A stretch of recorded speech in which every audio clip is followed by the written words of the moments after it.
one time I was doing plate raises, and it was like a 5-10 pound plate, and then like I don't know if something popped or what, but it's like it's never been the same.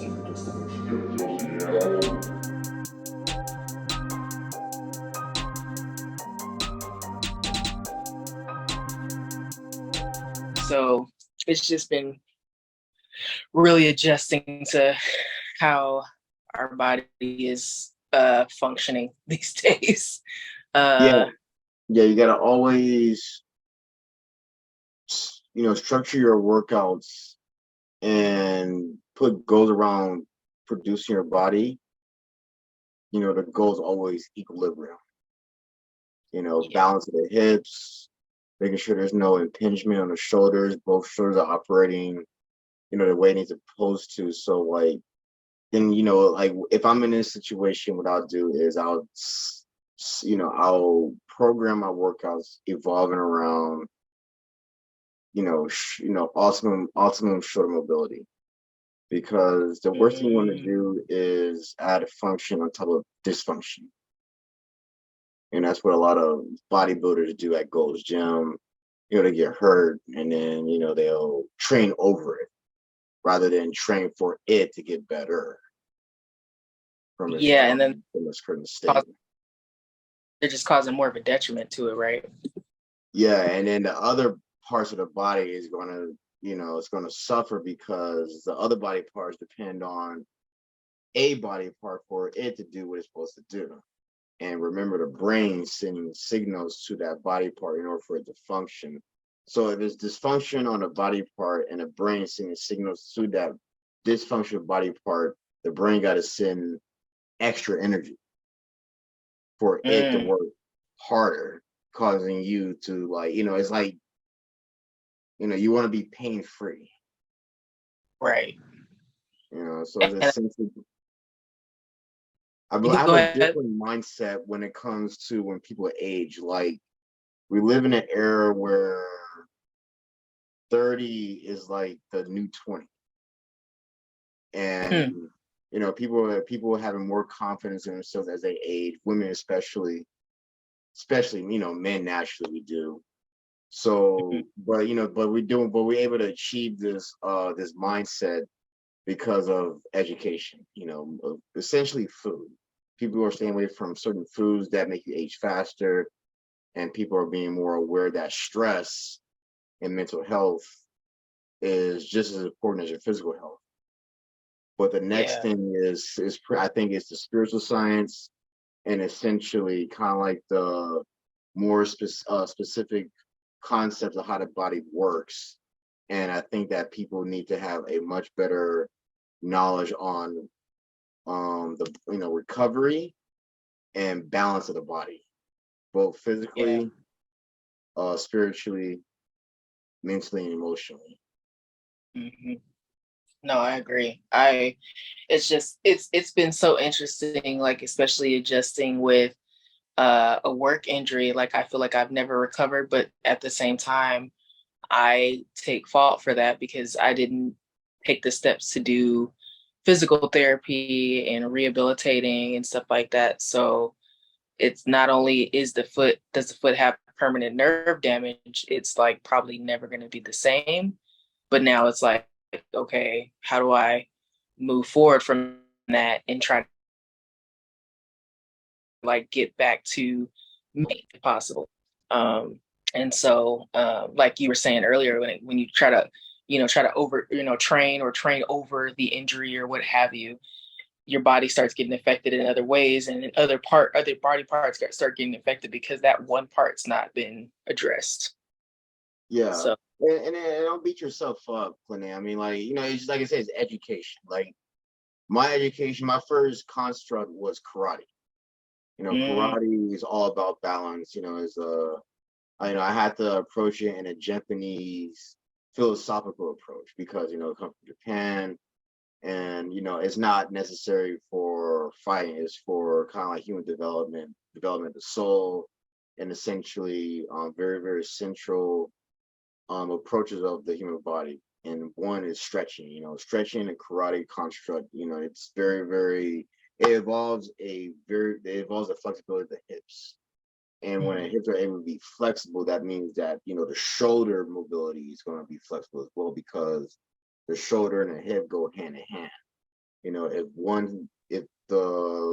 one side of the hip is tighter than the other, your shoulder is going to be affected as well. If the shoulder is going to be affected, then the center part of your body is going to be in balance. So, that installment into my physical education led to me being able to be who I am right now, because I applied it when I was running track, I applied it when I was playing football, I applied it to bodybuilding, I applied it to, I even applied it to my everyday life. I don't do karate seriously now, but the pillars of what karate gave to me, I still apply it to my everyday craft. And but the education that I got when I was working at Equinox, when I got my NASM personal certification, my EFTI courses at Equinox, and the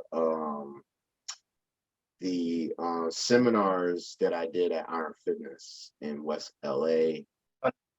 And then I was working at F45. So working at these facilities, I had to learn more about the human body, I had to learn anatomy.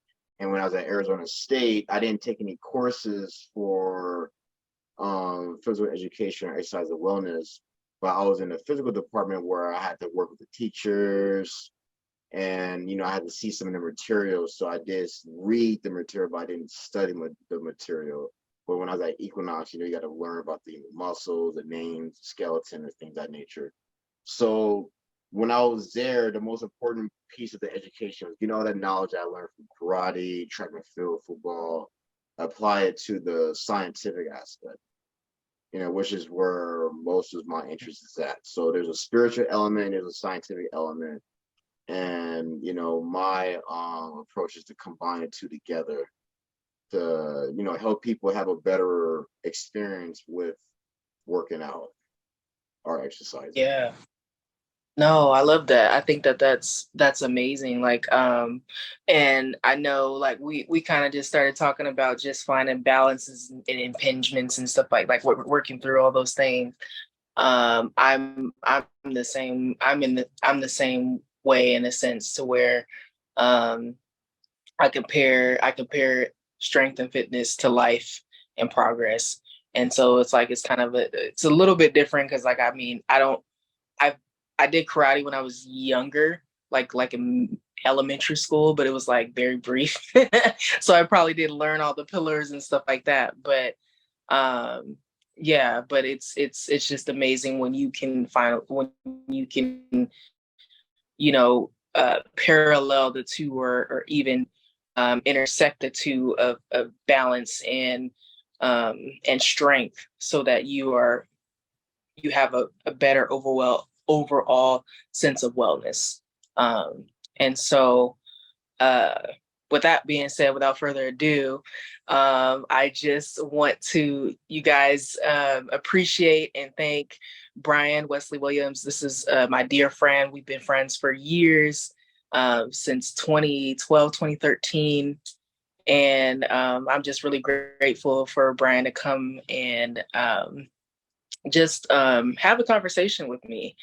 Unfortunately, I know there's not, we're missing a person. Alex, unfortunately, couldn't be here with us today because she has other obligations. She sends love to you, Bryan. Yeah, I just wanted to thank you for taking the time to do this episode with us. This is episode 10. Our goal was to get to 10 in May, but life has been life, and man. So it's just, we're just adjusting and everything like that. So I'll read the intro and then I'll ask you your first question. Okay. And we can continue our conversation. Right, you guys. So what's up, you guys? This is the Obsidian Strength Podcast. It was established by myself and Christina in July of 2022 in order to inform and empower and highlight BIPOC and BIPOC LGBTQ plus people in the strength and fitness industry.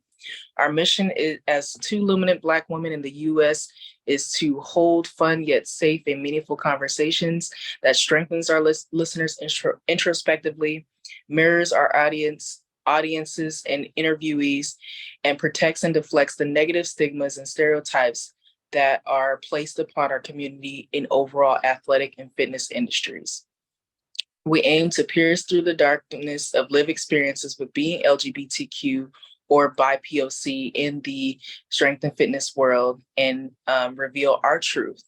If you're interested in working with the Obsidian Strength Podcast or highlighting your strength story, please follow us on Obsidian Strength Podcast on Instagram or email us on info.obsidianstrength@gmail.com. All right, so Bryan and I met. We are brother and sister fraternity and sororities. Coleman Love. I'm a Delta. He's an Omega. That was the start of our relationship, and then it continued on to the strength and fitness world when Bryan had reached out to me one day, and I think I might have posted something about me lifting weights, and you were like, why don't you consider bodybuilding? Yeah. And I just thought that I was like, and he was like, you'd be a great bodybuilder. And I was just like, what do you mean, for real? And so that was the start of our fitness relationship. And I just really appreciated him not only calling me out, but also empowering me as a Black woman new to that strength world, or that specific part of the strength world when it came to bodybuilding and fitness and so on and so forth. I thank you for giving me a new level of confidence when it came to that. And so, Bryan, with that, and I also want to share that Bryan is a man of brilliant at Gold's Gym, or a photographer. He is a former engineer. He is a graduate from Arizona State. He's a brother of Omega Psi Phi Fraternity Incorporated. And he's just brilliant all around. But I will let you guys go ahead and hear his story. And so my first question to you is, what is your origin story, Bryan? My origin story? Sure.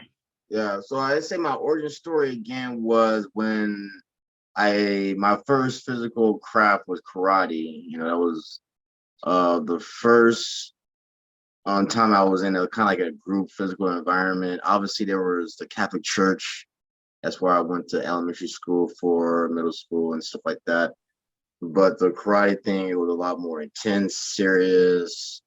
And then kind of like the teachings of that was transferred to Pop Warner football. And that experience plus, my experience in middle school with running, and doing, like team sports and things of that nature, it started to kind of like mold me internally, plus kind of like the military doctrines that my father was instilling inside of me, the Catholic doctrines that was installing within me. And within Catholicism, the thing that attracted me with the Catholicism was kind of like, the whole Knights Templar stuff, or the Teutonic Knights, knights, stuff like that. You got to work out military. And I was very, very into that stuff. So I kind of like imagine myself as a knight or somebody within the Templar. And, you got to do push-ups, you got to do all this physical activity to be, a true knight. And I kind of like imagine myself that. And then when I got into high school, I did football, it was fairly successful. And then I did track. So when I get track, everybody noticed that I was very, very fast. So they said, hey, try for the track team. I did track in order for me to, just kind of like stay in shape for football. And I ended up being very, very good at it.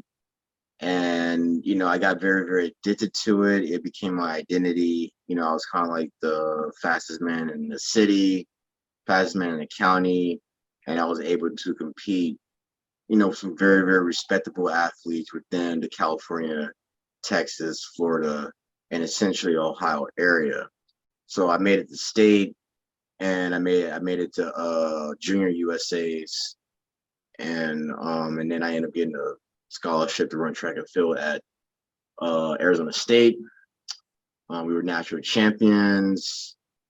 I went to Arizona State because of the track team. The track team was just very, very elite. So the track and field team, that was my first time being indoctrinated with elitism. So like Arizona State, they're a powerhouse school. They want to be recognized nationally, internationally. Track and field was one of their bread and butters. And I got lucky to get, drafted into the team. And, it was one of those experiences where, you're the fastest guy in high school, but now you're in a climate where like, you're probably the slowest guy in the team. So it was one of those things where you're best, you got to climb up the ladder. And that became a very, very important experience that would separate myself from everybody at Gold's Gym. Like very, very few people at Gold's Gym experience that. Or if they experience it, they only experience it in bodybuilding. So And like, that's like being from that's like being coming from being a big fish in a little pond to a big fish in a big sea, and because like when I went to Arizona State, that was my first time going to school with Caribbeans. Like they're from like hardcore Jamaica, Trinidad. We had Marcus Duncan. He ran 10-2, 10-1. We had a guy named Calvin Abram. He was from Louisiana. He ran 10-2. I only ran 10-6 in high school. So like, like that's like respectable in high school, but that's not like in their standards. They came with an attitude where they feel like they were superior. So again, Arizona State track and field, that's an elite circle. Like they have a standard. So if you come in without that standard, I mean, like Cal's no different. Like, like when it comes to Alpha Mu and, the bros at Berkeley, like, when it comes to the bros at that institution, they have a very, very specific identity. Again, there's Negroes and there's niggas. And the bros and the Kalpas, like I know them. They're very, very elite. I mean, they're very, very, I'll give you a story I wrote in Isaac's letter recommendation. Oh. Yeah, so like I look up to the bros very, very high.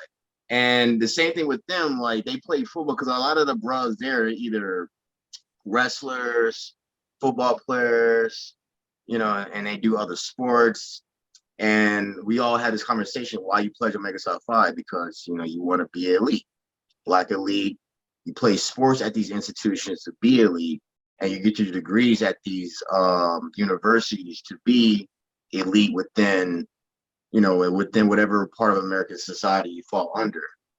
So like, you take this mentality and you graduate with it, and then you go into like, for me, it would be Gold's Gym. When I got into Gold's Gym, the reason why I went to Gold's Gym is again, this feeling of elitism, this feeling of competition, this feeling of getting better each and every single day, this feeling of having to put my best out there each and every single day. So elaborate on that, because you're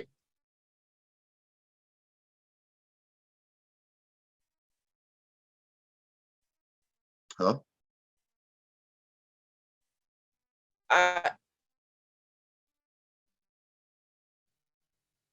Yeah, so with being elite in particular, like what to strive for. I'm sorry, I can't hear you. Oh, I was saying elaborate more on that because you're using the term elite a great deal. So it's just like what made you strive to be elite, to being an elite athlete or elite person overall? Like, elite personal overall, and that comes back into the origin story when I got into karate and my dad military doctrines is just a identity thing, you know, just kind of like just being a black man. So my education on being a black man is somewhat different than what's orthodox from our community.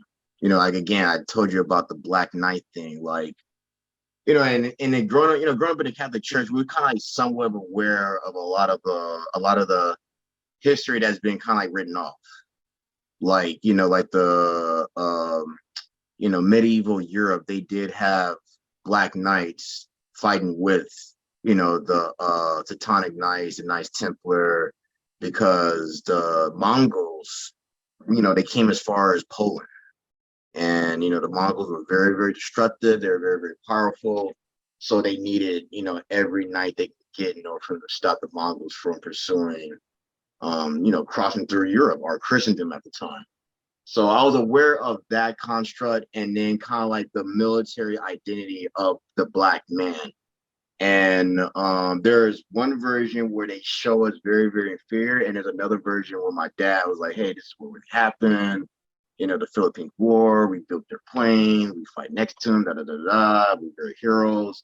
And that elitism, like kind of like the highest identity of the black man versus the highest identity of the white man, and seeing the comparison, seeing what we're able to do, that was instilled in me in a very, very young age. And I always feel very, very strong about the black man. And even in, you know, quote unquote urban areas, like, I know, I just understand like our liberal arts is very, very different from everybody in the world. They turned it into like capitalist industry, you know, making billions off of it. Yeah. So And I always feel strong about the elitism of the black man. However, I will say that I developed a quote unquote diplomatic connotation when it comes to the word elitism. I'm aware of how harmful that word can be within our community, because there are black elites who are not, you know, they're not, you know, let's just be real, they're not doing anything for us. So like, I just want to say that I'll hold myself accountable if I was ever to be in a strong position where I can help other people, especially my own people. I'm obligated to, you know, live as I climb. yeah, okay. No, that makes sense. And so what going back to going into goals, right? What was your experience when you put it there? What did it feel like for you? When I first got there, you know, like I said, like, you know, you come from an institution like Arizona State, you know, you go to SC, Cal, you know, you play, you know, big time sports, NFL. You know, there's like, again, there's athletics and there's fitness. Under athletics, you know, you got your football, you got your track and field, you got all these sports, and under fitness, there's bodybuilding. And then there's, you know, yoga and Pilates and all this other stuff. So like, when I went to Gold's Gym, I felt the elitism, I felt the energy, I felt the power, I felt the culture. I felt it very, very strongly. However, I knew that there were aspects of what I understood as far as fitness go that I learned from athletics that is not existence in that world. And what that world has is not existence in the athletic world. So I knew that there was a cultural imbalance between the two worlds, because in the athletic world, this is when it got more scientific. And in the fitness world, there was some type of identity crisis. You know, bodybuilding was going at its ending days. And in the fitness, you know, kind of like the other worlds of the fitness world, you know, they got into the influencer world. So the athletic world didn't start getting into the influencer world until much later, until the NCAA started getting more loose with their athletes, where they know, okay, we can make money off athletes if they have social media accounts. Right. If you pay very, very close attention to the NCAA, with these athletes in college with their social media accounts, how they starting to like be open about them having millions of followers now, which is hilarious. The fitness community was the first one to do it, so they started having these seminars, this culture of knowledge and stuff like that. They started to really expose themselves. They're very, very they started to get very, very scientific, but their style of science and movement was very different than athletics. Athletics is more, what I'm seeing, more power, more explosive, more run fast, jump higher, versus the fitness world, it's more look at me, or I can bench press this much. So going to that, like tapping into that, like you and I, luckily we've experienced both worlds of like, well, probably you more in fitness than me, but with power and then with, physique, I for lack of better word, right? So what would you say has been like, how do I put it in words? Like, do you love having more power and more athleticism and explosiveness? Or did you fall in love with, getting to the point of like, I have this amazing body and this, that, and the third? What got like, which one did you favor more or fall in love with more?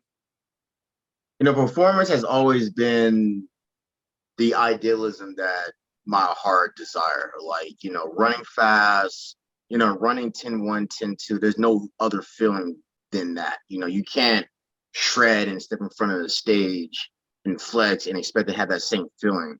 So performance has always been something that I was more drawn to rather than how I look. When I see a guy go gym deadlifting 700 pounds, I'm blown away. When I was at Arizona State, I saw Ryan Whiting, he squats 700 pounds. So like my freshman year at Arizona State, I already saw it. And I saw him squat 700 pounds and go to the track and shot put 69 feet. Whatnot. You know what I'm saying? So I'm sorry for saying that all the time, but trying to work on my wording.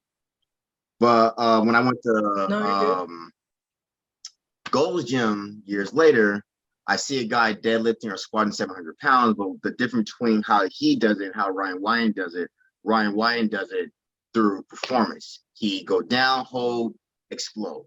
It's all scientific. He takes this energy, he takes this movement, he applies it to the track, and everything that he does in the gym revolves around him throwing a shot put as far as he possibly can.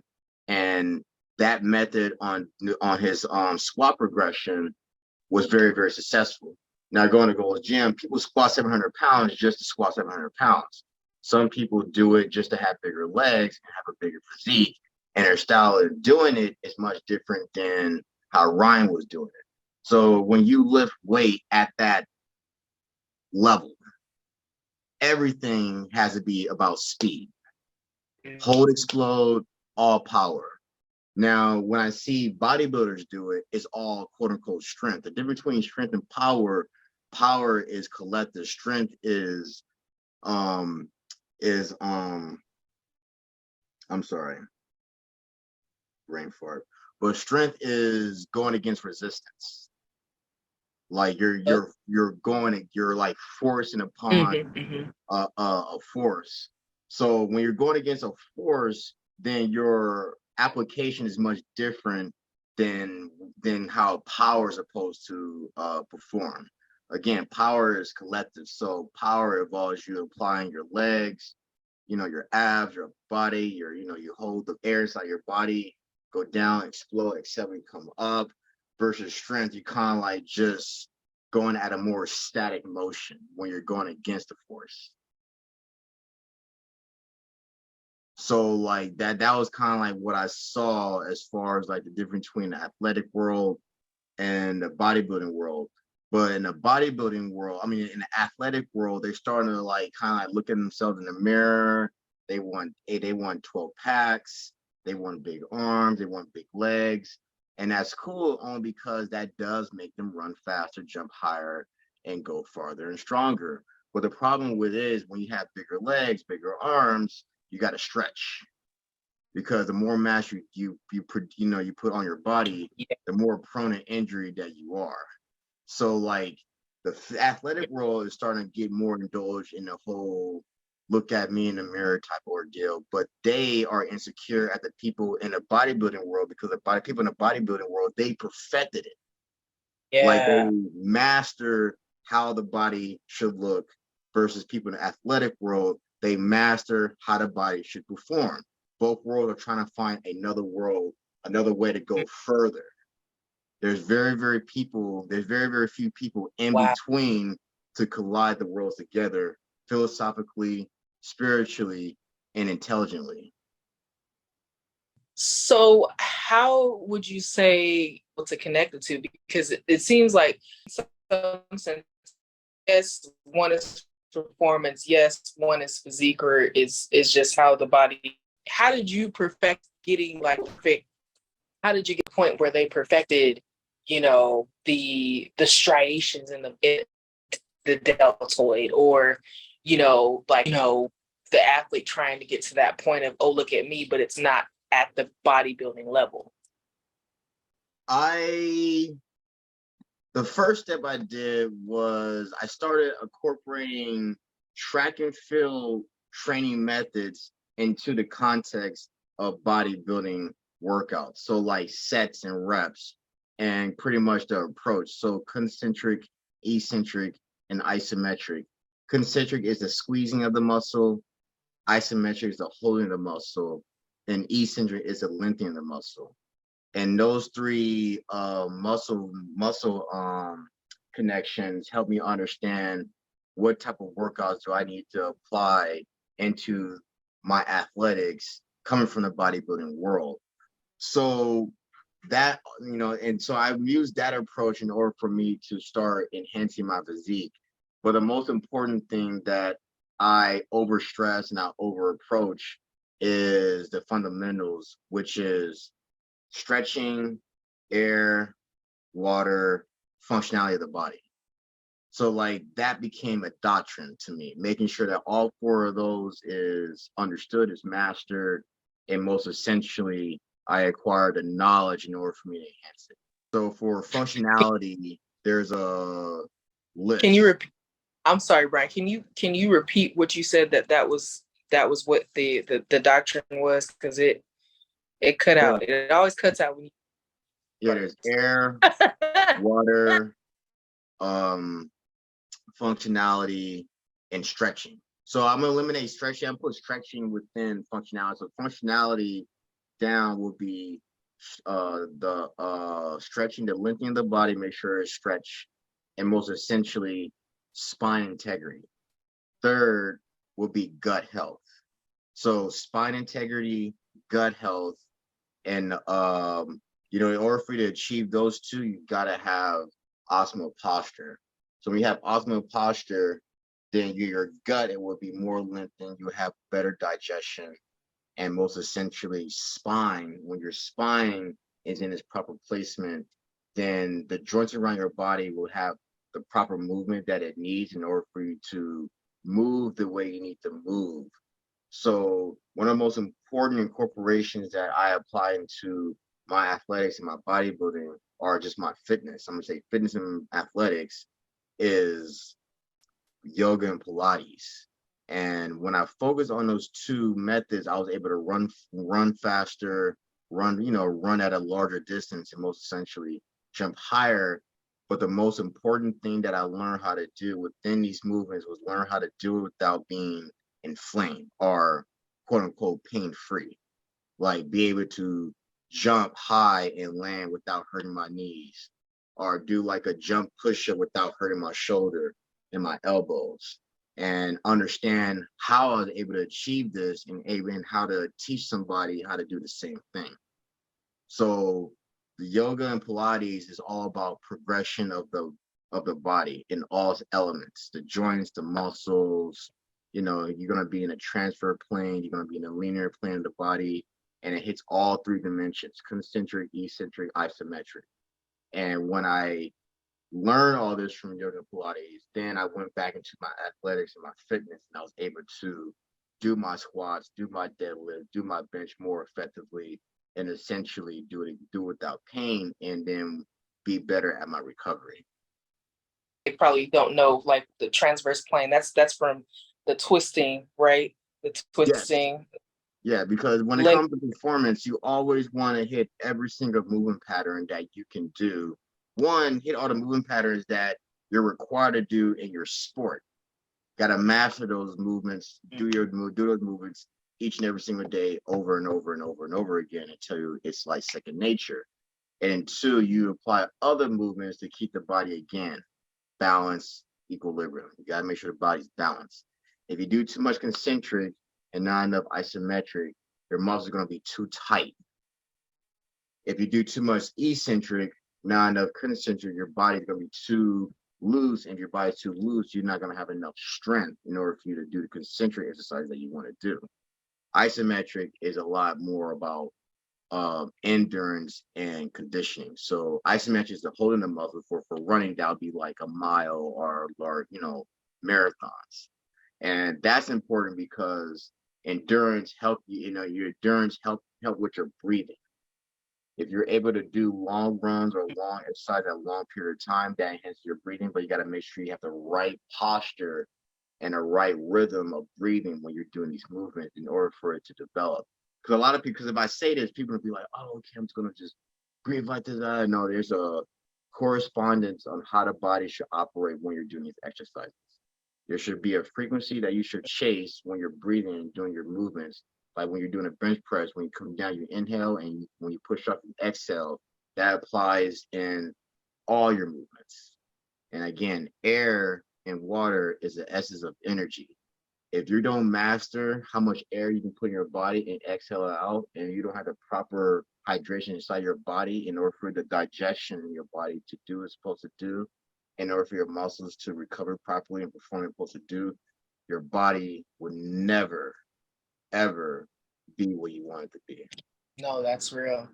And kind of just trying to, because like I feel like I won't go too much in depth with that. Like I think you're 100% right. Like when it comes to the air and water, if you're not getting oxygen or you're not getting your heart rate up, it's not going to change how it needs to. And if you're not getting enough water, it's not going to change how it needs to, because your body is still malnourished, or you've neglected those things.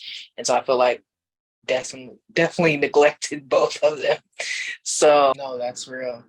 And kind of just trying to, because like I feel like I won't go too much in depth with that. Like I think you're 100% right. Like when it comes to the air and water, if you're not getting oxygen or you're not getting your heart rate up, it's not going to change how it needs to. And if you're not getting enough water, it's not going to change how it needs to, because your body is still malnourished, or you've neglected those things.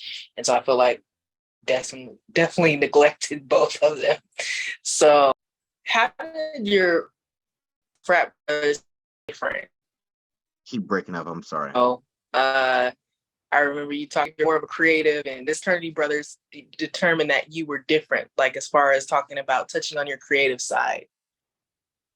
Yeah, so me and Marcus, my line brother, he's my Trey. So it's myself, Brian, Jarrell is my dudes, he's my two, and then Mark is my three. So like me and Mark is a rapper. He raps. We're very, very involved in liberal arts. So like him is poetry, philosophy, he's an artist. He's a dancer. He's an intellectual who likes to talk about politics and very, very, very, very intense subjects like religion. He did mention some things that not only shaken me, but it was very, very, it taught me how smart he is as a man. And as far as myself go, he's into fashion, and I'm into, my liberal arts is poetry. So it's poetry. I like politics. maybe not a liberal arts, but pretty much kind of like the arts and crafts of politics, you know, how it's put together, pretty much the intellectual side of politics. And I run track, Marcus did football, and and I like philosophy as well, just kind of like more of the esoteric stuff, the occult stuff, the existentialism type of philosophy, because it's I like the power concept that it talks about. So like our frat brothers, they're kind of like just doing their, they background check us, they research us, they see what we're about. And I guess you can say that I'm not the archetype that usually gets in Omega Psi Phi. I'm a lot smaller. Um, I'm more into the more, I guess you could say, the nerdy side of things. Like Omega, like the thing about Omega, like alphas, they're like administrators. Um, Kappas, they kind of like me. They're like CIA directors. They're very sleek, very, very cunning. They're very, very deceptive on how they talk, as far as like Machiavellianism, how they want to get their things. Bros were like military generals. We just send our troops in, f stuff, f stuff up, and then get out. Sigmas, they're kind of like social justice warriors type of guy. They're lawyers and stuff like that. And iotas, they're like kind of like almost the same thing to me. So like when it comes to the bros, they saw somebody who's bringing something different into the circle. So they so fortunately I got voted in, went through the stuff, just like every bro does, went through the stuff. Very, very tough. Um, very, very fortunate to have Jarrell and Marcus with me. Very, very fortunate to have Raphael as my dean, John Rockland as my ADP. And when I got in, they were, kind of like just seeing how I kind of like react to, the whole neo life and things of that nature. And they just kind of like knew the whole culture that of the bros, kind of like the whole throwing girls in a pool type of stuff. Like they just know that I'm not into that stuff. Like I just can't. My education just won't allow for me to participate in it. Even if I try, like it's just kind of like, Bryan, what the hell are you doing? So they knew. So they were like, okay, we don't have to worry about him. Um, you know, get himself in some nonsense with women, stuff like that. So they got me very involved with like the NPHC in school, Greektown, a lot of political circles within Omega Psi Phi. And, we're not just within Omega Psi, representing Omega Psi Phi to different organizations within Arizona State. So most importantly, me, Marcus, and some of the brothers, we had to collaborate with IFC organization, White Frats, and Alpha Phi Alpha had to do it too. They were very successful at it. They made hella money with these White Frats. And then the Kappas did it. We all did individually. What that did was it built a bond between Black men, white men, Hispanic men, Black men, because we collaborated with OD Phi. We collaborated with Asian Frats. And one of the most interesting collaborations I've never, it was one of the most eye-opening experience I've ever had in my life, was when we collaborated with a Native American fraternity. So it was kind of like it was just like very, very difficult to process what I experienced then. From then to now, I'm like, holy shit! Like that's why I got the mohawk, to quote unquote be connected with my ancestors.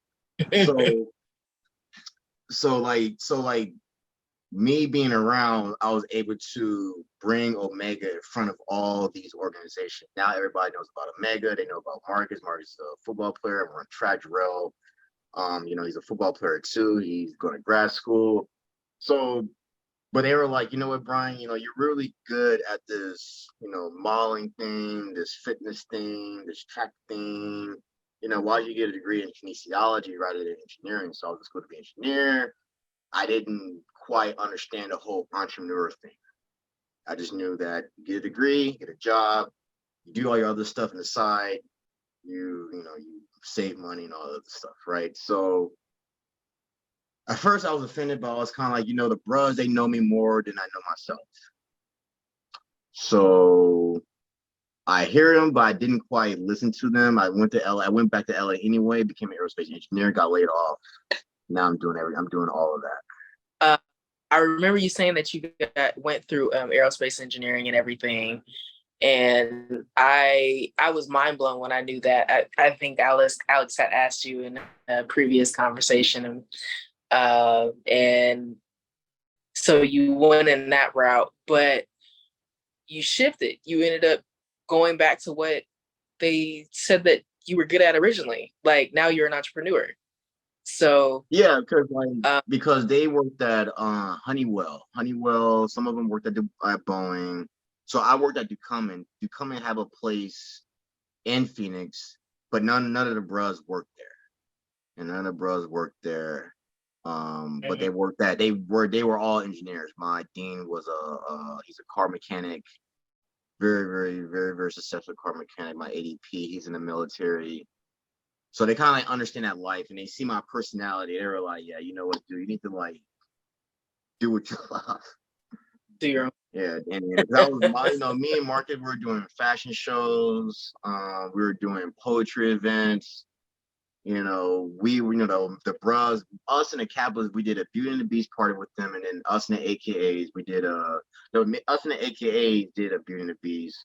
Us and the Kappas did a Pretty Nasty party. So we were able, and then the white frats would come, and we made like $5-6 grand, but it was just kind of like the camaraderie. Like we were able to bring communities together, and then when we have these events, when they have their events, we'll go, we'll attend their events. It was a community thing that I love, that I wish that I can have again, that I can't get at Gold's Gym. Gold's Gym is a vicious climate. Very, very, very, very vicious climate, especially in an entrepreneur construct. Like everybody's out to achieve their dreams. So where are you at? Go ahead. I'm sorry. No. You can ask your question. Oh, okay. I was just saying, like, where are you at now? Like now, because it seems like you still can kind of do those things. It's just a little different now. I mean, I know that. I mean, I don't know. I can't speak for you or just assume, because you're in LA and you're in one of the most competitive industries in the world. And so it makes me wonder, like, are you modeling? What's going on in your world now? What's going on with me now? So coming to LA, got laid off from the aerospace engineer job, Equinox, Iron Fitness, personal trainer, So like from there, like I tell you, I was doing the whole modeling thing. Mark was doing modeling. I ended up being a professional model. So I was working for Movement Talent Agency. I was modeling for them. Peak Models was the first agency I was part of. And in between, I was doing these commercials, background acting, print commercial jobs. Got enough money where I can get my own film equipment. So as I was doing personal training, I ended up learning how to do photography, videography, and I ended up doing like photo shoots for, influencers, working at parties, events, videography, doing music videos, shooting like shorts, actor reels, soon to be documentaries and things of that nature. And fast forward, what that did was I ended up producing people's entire websites, their entire YouTube channels, their entire social media accounts. And I finally got me an opportunity. Right now I'm dealing with contract stuff. I'm not gonna like speak about it until I sign a dotted line. But I ended up being pretty much the man where I'm producing people's entire content. So I'm like the head producer of, but I'm a contractor. I make sure that because I need to maintain my freedom, my independence. Like I need to I don't like signing my life away or anything like that. I need to come home. And that's what you're, have a day where I'm not doing anything. So, I end up, I ended up kind of like just, being pretty much the head producer of people's brands. So I create their marketing material, their advertising material. I end up sometimes consult with them as far as like what type of material should they produce in order for them to enhance their brand. So it got to a point where my responsibility got very, very heavy. Like I became a quote unquote the man. And being a man is a very Okay. dangerous thing to do because you make a mistake and if you're wrong, it's very, very bad. So like, my approach, everything got to be very thorough. Everything got to be researched, everything got to be put on paper, everything got to be strategized, everything got to be executed at a very, very specific way to have the desired results. Yeah, that's dope. Wow, to go from karate to the man in LA Hey, for producing for fitness. it's like, yeah, That's it's cool. It sounds cool, but like it can be a very, very dangerous thing to be. I recommend that if a woman or even a man wants to be the it girl or the quote unquote man, just make sure that you have a private circle of people that you can go to be vulnerable, be feminine, and lay your head on. Because, like I said, like Gold's Gym in LA, I mean, LA is a vicious entrepreneur climate. That, probably you can say Miami now, definitely New York, but the thing about Miami and New York is that you're going to get money. mm, LA, you can work 12 hours and not get paid for what you do. phew. And I can tell you that has happened to me a lot. Sometimes for Wow. $200-$300, and then soon it'll be like 1,500, and it'll be 4K, 5K, and you finally get to that number, but you always look down and be like, "Fuck, that's what it took." Like people think that you're just gonna just come and you're gonna make all no egg. Like the reality is there's tiers and there's levels, and you have to do the grunt work. That's just kind of like the reality of whatever community you go to, even in LA. If you want people to respect you, especially a climate like LA, because there are people who will perceive to be a big shot, but in reality they're like, they're worse than scum, but they have a Mm, facade that perceives them to be very, very, very, very important.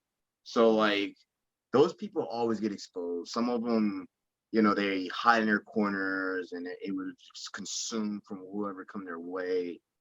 But what people in LA want, they want authenticity. And when somebody comes out and they start from the ground and work their way up and they get to a very, very specific way where they're trusted, they're respected, people in LA like that. But the problem is with this is that people in LA have a consumer issue where if somebody's at a level that have what they want, a lot of people would do some of the most ridiculous things in order for them to to gain whatever that person has.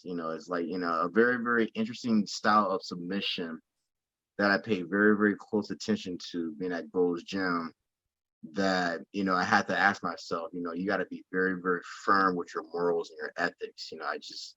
Again, my education won't allow me to throw girls in a pool looking your looking girls in a morals. yeah, it's just that. And Like my capitalism, it's a very, girls. very hard thing to do in this world. Like I said, I do not judge these women doing OnlyFans. I mean, gas is over $5. A bottle of water is $2.99. Yeah, yeah. No. Wow. Yeah, no, that's interesting. So it's like could say is that you extra stuff. Um, well, I don't know if I'm making sense, but uh, can you hear me? I can hear you better now. Yeah, now I can hear Oh, you. yeah, no, yeah, no. I was just saying that it's very interesting. Like it's like it sounds like this has been a rewarding experience for you. Like as far as kind of starting from the bottom and then kind of building yourself to being that person when it comes to is it aesthetics is Yeah. that's your brand that Or you're focused on are you yeah, it says in I guess you can call me Metal Gear, aka Bryan Wesley. are you still training people are you more focused on your production company Both. I mean, I'm still training clients. So like again, what the production is, I train clients And the type of clients that I have, they're entrepreneurs, they're business owners. I am training them. Sometimes it leads to me shooting content for their business or shooting them or like, for headshots and stuff like that. And my clientele within fitness is a very, very specific demographic. So a lot of my clients, they come from Brentwood, Westwood, Beverly Hills, Bel Air, Venice, Miranda, right? It's West LA. So Okay. So that's like that clientele gives me a wide range of abilities. You can train them, you can do photography with them, you can do videography with them, and then from there you can spread out that way. Okay, for training, we can train at this gym, we can do X, Y, and Z, or we can go to the track, you can run with me, do stadiums, or saying, do you want me to because I do massages as well, and I do boot camps. So the clientele that I get from training most of the time, I train a lot of girls. I train a lot of girls because I had the ability to make women feel comfortable in the gym. So the gym is an extremely intimidating place for women in general. So when I was at Equinox, when I was doing the floor shifts, walking around, they just feel comfortable walking up to me, asking me for exercise and things of that nature. So I'll show them, because you come from the world of karate, you come from the military world, you come from the bras, you're very serious about the things that you do. And when I teach these girls about workouts, athletics, fitness, go down that umbrella, they get very, very invested. And, that ended up kind of like being my strategy on how to sell training. And then when I'm training these girls, and the thing about being a professional in West LA that you need to understand is that it is an extremely professional environment. You got bankers, you got lawyers, you got, like I said, like Wall Street. Our Wall Street is Brentwood. It's Brentwood, West LA, Westwood, Santa Monica, that area. So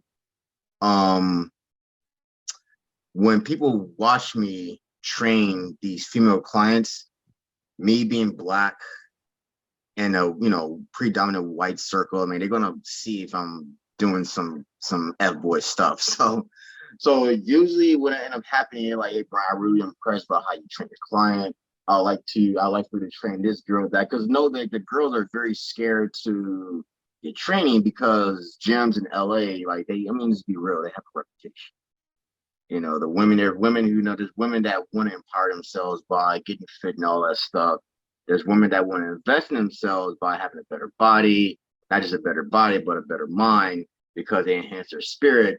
But they are, one, intimidated to go in the gym because guys look at them. Because, girls, they got to be free. You got to, you got to show your stuff. You got to, wear the clothes that you want to wear without, yeah. Mm-hmm. So they like, want to. Oh, go ahead.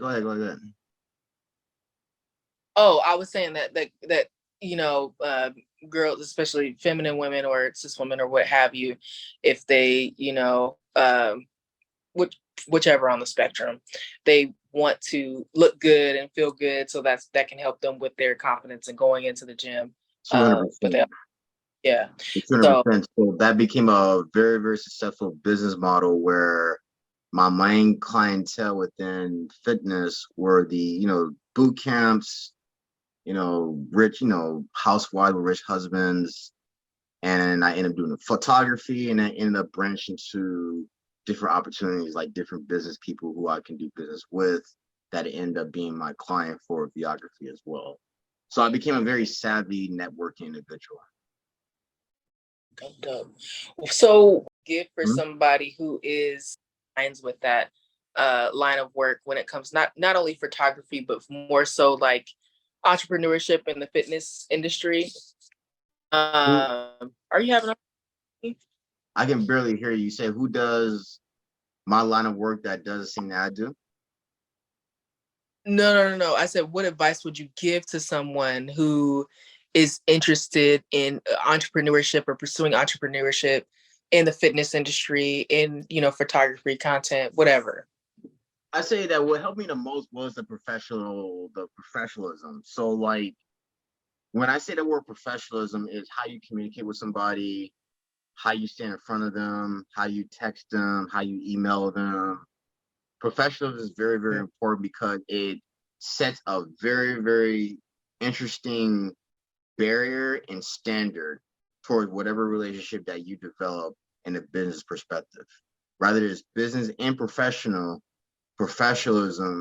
will help the person identify you in a way that you can build business together.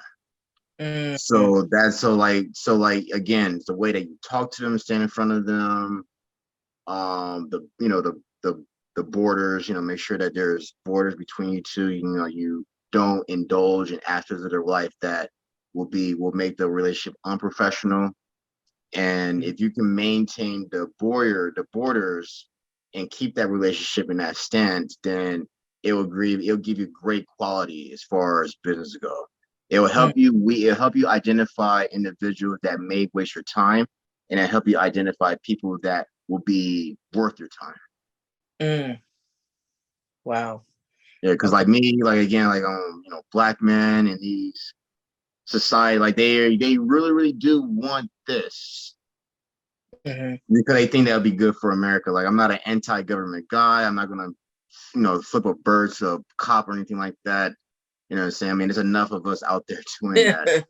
And again, they have every reason to do it because, again, like, the privilege that I get from being in these circles, being who I am, is that I get to talk to these guys one on one about issues that are unspeakable.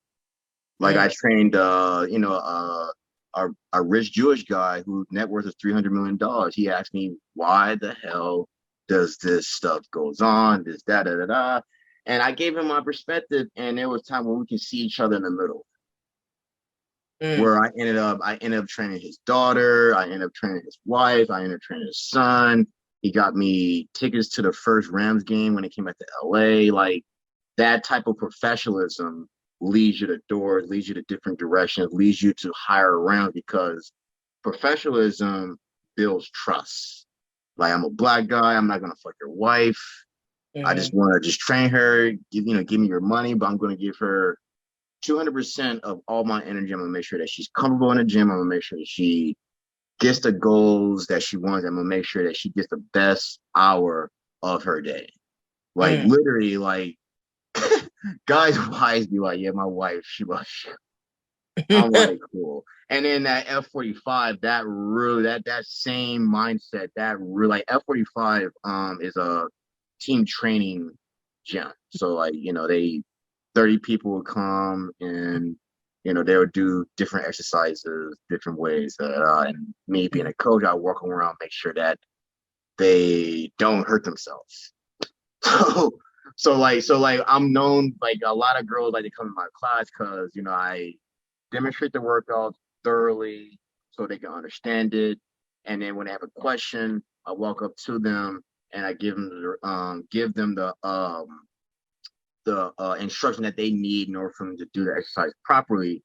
And I make sure I give them a version that matches their quote unquote athletic ability because my best skill set is giving them a athletic movement that they can do that won't hurt them in order for them to build their confidence up. So when they come back, I give them something harder, or they do the movement again, do it better, and then over time, their results, will keep enhancing.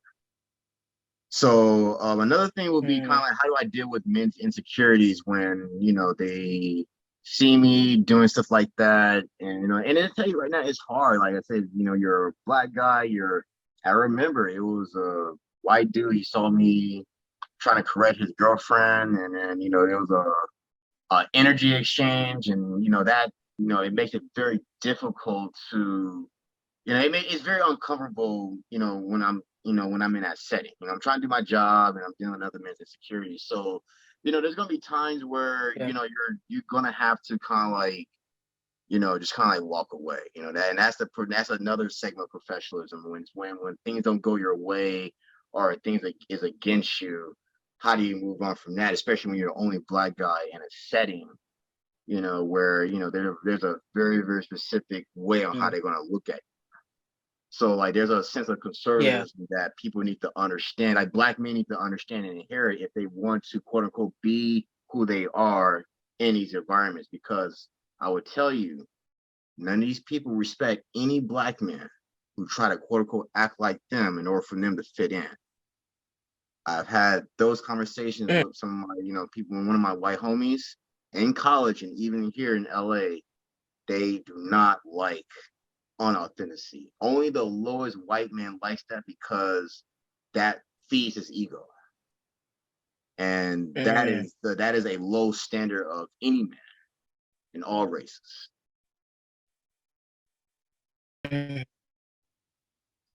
Last question for you is what I lost my train of thought. Oh, here it is. What has been the most challenging thing that you've had to face with solidifying your identity that you have today? I would say the dating world and dating. It's very, very, very, very difficult. You know, like I said, like I don't want to be like one of those guys that's gonna be venting, ranting. Again, like LA, everybody has a dream, they want to achieve it.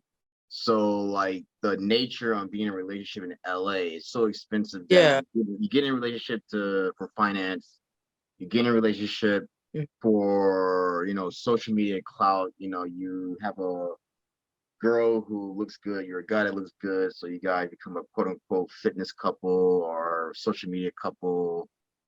Sometimes that work out, other times it don't. Sometimes it's pretty cool, it's pretty natural, it's pretty attractive, it gives followers hope. Other times, you know, it's sad, but there's a lot of social media couples that are not together, but social media wise, they kind of just show just to show. And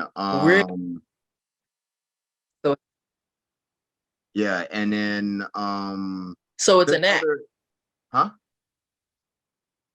So a lot of social media couples are acting.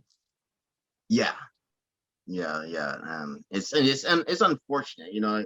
It's what happened when you develop capital through social media, then you know, and then you know it pays your bills, it put food on your table, clothes on your back. You know, you become fixated at it that you know whatever you have going, you got to make it work one way or another. So why is dating hard for you? Because it's like, I guess because that it's that whole thing going on, and it's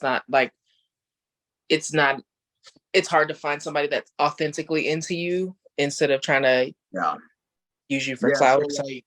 So like me, I'm very, very into the spiritual aspect of the relationship between a man and a woman, you know. So, and I look for the balance and equilibrium between that. And within me, you know, the most important thing that a man must possess when it comes to power is capital. Like you got to have capital. That's just kind of like the straightforward reality of if you want to make yourself quote unquote eligible to be in a relationship, you got to produce capital. And it was times when I didn't have capital, it was time when I had capital, and time when I didn't have capital, and time when I had capital. And you know, when a man doesn't have capital, then his confidence is destroyed. Like he has zero confidence, zero like his identity, his masculine identity is compromised. So like when I don't have my capital, I keep myself grounded and make sure that I'm able to pull it together in order for me to go back in the market. And when I have capital, you know, I'm kind of like half foot in, half foot out. Half foot in, you know, I'm on a professional side. Half foot out, I'm you know, making sure I'm focusing on my business. So when I say the professional side, has been kind of like my approach towards women has been always professional. There were two instances where, you know, one thing led to another, and another instance where it led to another, but in a sense where I didn't know what was going on, if that makes sense. So the first instance was, okay, I reached out to this lady, you know, like I said, I love my Black women. I don't have that many Black women in my photography page. So I'm like, fuck, I need to shoot more Black women. And, you know, long story short, I linked up with this girl. I'm like, yeah, let's shoot. I'm like into it. Let's go. Da da da da. And, I'm very, very ignorant when it comes to like the feminine nature of women. Like, kind of like, how can you tell when a woman likes you or not? And I'm all like focused. I'm ready to get the shot. Da da da. And she said, I want to get a drink. I'm like, what? Get a drink? And then I'm like, I gotta take care of her because she's the model. And it just led to us kind of like I guess just say kissing. Like we didn't do anything sexual. We just kind of like just hug, kiss, and I looked at myself. I'm like, man, you're an idiot. Like you're not supposed to do that. So and we're still friends. She ended up dating another guy because she called me a square. And then I was kind of like, okay, like you're, whatever. She called you a square, you said? Yeah, that's kind of like mine. I'm like in that. That's what I'm saying. I'm that archetype that the bros normally don't let in the frat. Oh, you're not a square. I mean, like I don't, like I said, like I don't quit. Like I don't care. Like even Marcus and Jarrell called me that. So yeah, it's just kind of like whatever, right? So like the second time was a lot more intense. So the second time happened was okay. So I was in the gym, Gold's Gym. I was taking pictures of my friend, and what ended up happening was a woman. Mm-hmm. So she was my only date black woman, but this other woman, she would be identified as a brown woman. Okay. So I saw her. She had a pretty face, very, very, very beautiful woman, but I wasn't really attracted to her. I said, oh, okay, whatever. Da, da, da, da. And then she saw me, she called me over, and I thought that was attractive. I walked over. I think she was shocked that I didn't really know who she was because apparently she's a celebrity. And she just told me that she's not having the best experience in LA. Ooh. She's looking for I can't tell you who she is, but she's looking for off the record. Yeah, off the record, yeah. But she's looking for more connections. I guess more connections, more networking in LA. And I thought that I was able to provide her my circle of people that I think can help her. So my mind was, again, professionalism, and it's LA. She might cancel in the last second or whatever because we scheduled to meet each other that day. And then sure enough, she texted me later that day. I'm like, oh, she's gonna cancel. But it wasn't canceling, it was like, hey, can you pick me up? So, this is kind of like the crossroad, okay? Like you're a guy, you're trying to have a professional relationship with this woman, but you're gonna take her to a networking event, but you're gonna drive all the way to her house, pick her up, and go there with her together, which is it's pretty intimate, so I gotta be careful with what I say because we haven't solved this event yet. Okay, it's okay. So yeah, so we can cut that short. Yeah, so we go to this event and then it's all good, da da da da, and then I take her home, and then but the problem was it's kind of like the exchange, like it wasn't intimate, but it was one of those things. Okay, like you're doing something that's a very, very boyfriend thing to do. You're not supposed to do that. You're driving, she's talking, you're listening. She's apparently going through a lot. She's planning all out. So you're just kind of like just taking, and then the second day happened, I see her again. We come at the same time. Didn't plan on coming at the same time together, but we just kind of got there at the same time. And then, we worked out, she worked out, and then when we leave, she jumped right in front of me, saying, hey, what are you doing? I said, oh, I'm going to get something to eat. She said, oh, can we get something to eat? I said, oh, let's go get something to eat. So what ended up happening was it was almost like a date. It was like, hey, what do you think about money? And, what do you think about, just very, very dating, boyfriend, what are you type of deal, type of questions. And spending like over 200. Yeah. You spent over 200 what? $200 on yeah. Yeah. And it was Venice is very expensive. Okay. I mean, that's not terrible. At least you're not out there buying her a Louis Vuitton purse or something like Oh that, no, right no, off no. the bat. You know what? I'll say this: the type of women And that no, are in LA that I'm surrounded by, the type of women who have the mentality that don't believe they need a man to get the things that they want to get. So like what ended up happening was I ended up taking this girl to get her hair done, her nails done, but she paid for it herself. mm, The only thing I paid for was kind of like the food, food and coffee. So fast forward in time, first she goes to me, then I go to her. mm, And we haven't really solved each other's time with each other, but we did reconnected a mm. couple of weeks ago, but that's pretty much it. But I'm glad that I was able to do that because I wasn't quite in a mindset where I should be in a relationship, and she said she wasn't in a mindset of being in a relationship. So it just kind of like worked out the way it's supposed to work out. But I evaluated that whole thing, and I take full responsibility that I need to make sure that I stay firm with the borders, because the other story I told you, that a girl, she kind of like just fell in, just fell in it. And I gotta be aware that I gotta be the decision maker, and make sure Yeah. that I have control of which direction the relationship goes, and not let the I'm not gonna say manipulation, but not let the event happen. Are you referring to you just don't want to be manipulated into something? Is that what you're referring to, or? Well, as I think I have trust issues. I just don't understand.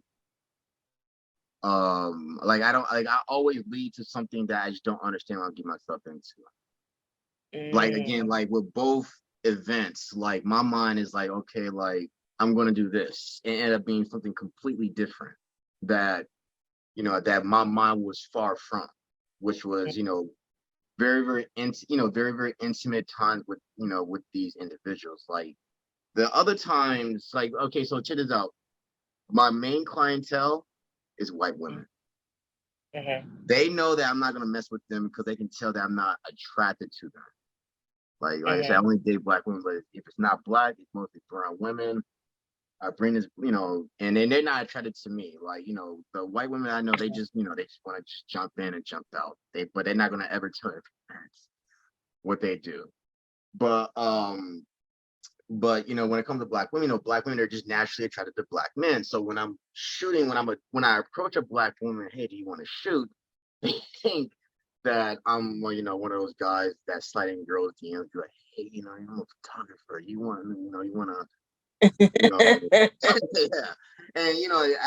And then at first, this one girl, she cussed me out so bad when I try to ask her to shoot. I was like, like that hurt. And now, she's like, hey, like she like started to understand, okay, like your work is good, you're professional. I see you work at Gold Gym, da da da. Okay, let's go. So like I had to learn how to like, I think the website is a way for me to be like, hey, this is my website, this is what I do, this is how it works, so you know that I'm legit, rather than go to my social media account. Get in my picture and be like, okay, this guy, he's good, but like, is he like a scumbag? You know, so mm. so that's that. I get that. Okay. Well, we'll definitely have to bring you back to talk about the dating and identity experience, because I think it's so interesting to see that side where it's just all like when it comes to your performance, your strength, bodybuilding, and this, that, and the third. It's like that's all solid. And as a black man, it can be a little bit challenging because they label you as a square, or something like that, to that effect. But it's just like it all just sounds like innocence to me, like just it's innocence. And it's just like, I don't really know how to go about this. I don't really know how to address this situation, and this, that, and the third. And so it's like, relationships are complicated. Uh, and you don't want to be taken advantage of, but you also want to make sure that you're establishing boundaries to the point where you know where things are going, you know what direction things are going in. And so we'll definitely have to talk more about that on the maybe bring you back on a show, or even just off the record. Just we'll chop it up. And but at the same time, overall, like um, you deserve the best. You deserve the best. Me And too. yeah, yeah. And I'm gonna say that about you because overall you are an amazing dude, and I'm always gonna say that for you, bro. So um I appreciate you being vulnerable with sharing, something like that, because a lot of people are like, oh no, I ain't got no, things going on with my identity. I'm solid, something like that. But it's just all like, it's very honest and pure in a sense to see that, it's just all like, yeah, it's kind of a struggle because just like, I don't know what people want. You don't know if people are just doing it trying to fake the funk. You don't know if they're trying to use you for clout. You don't know what people are doing. And so it's like working through those trust issues and learning to get to the point to build trust with somebody. For you in particular, with women, it's a challenge.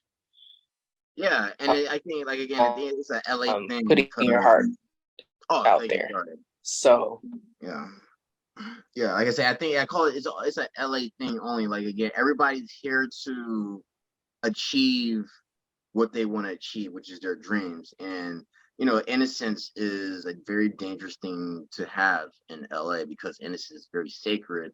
And again, LA is a vicious entrepreneur climate.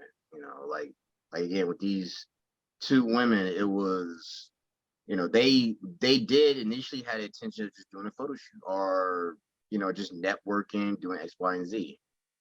But, when we got to know each other more, I guess it just, it just kind of like drifted in a way that, it drifted. And, as a man, I got to take better responsibility and, make sure that I handle it correctly, which is professional.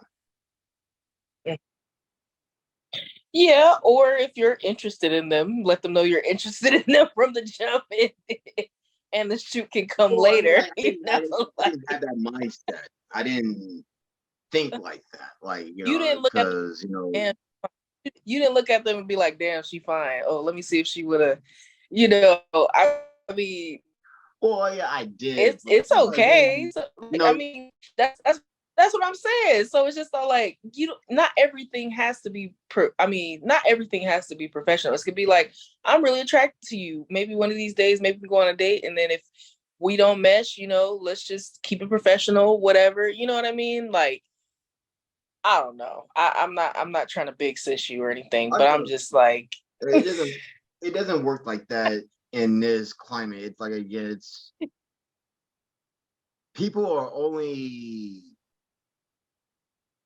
people will what's only in it for be into me? you in LA if they know what you're capable of doing for them. So me, I'm a photographer, videographer, I'm skilled at what I do. And, these individuals, they have a social media following where they need to develop content to produce, to perform their business. So, it's just one of those things where, I just have a value that they like. And, I think like the cherry on top was that, I can listen to whatever they have to say because there's not a lot of men that a lot of women that work can go to that they can feel safe.